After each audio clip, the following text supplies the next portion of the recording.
एवढ्याच प्रकारचा विषय.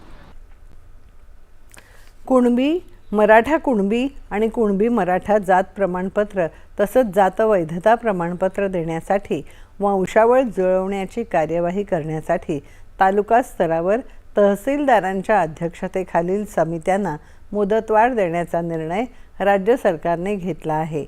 वंशावळ जुळवण्यासाठी नेमण्यात आलेल्या तहसीलदारांच्या या समित्यांना 1 जुलै 2026 ते 30 जून 2027 या 1 वर्षाच्या कालावधीपर्यंत मुदतवाढ देण्याचा निर्णय घेण्यात आला असून सामाजिक न्याय आणि विशेष सहाय्य विभागाने आज या संदर्भातील शासन निर्णय जारी केला आहे.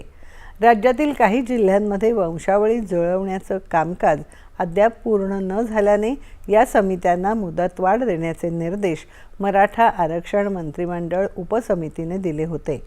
त्यानुसार वंशावळ जुळवण्यासाठीच्या तालुका स्तरावरील समित्यांना मुदतवाढ देण्यात आल्याचं या शासन निर्णयात नमूद करण्यात आलं आहे. खरीप 2025 मध्ये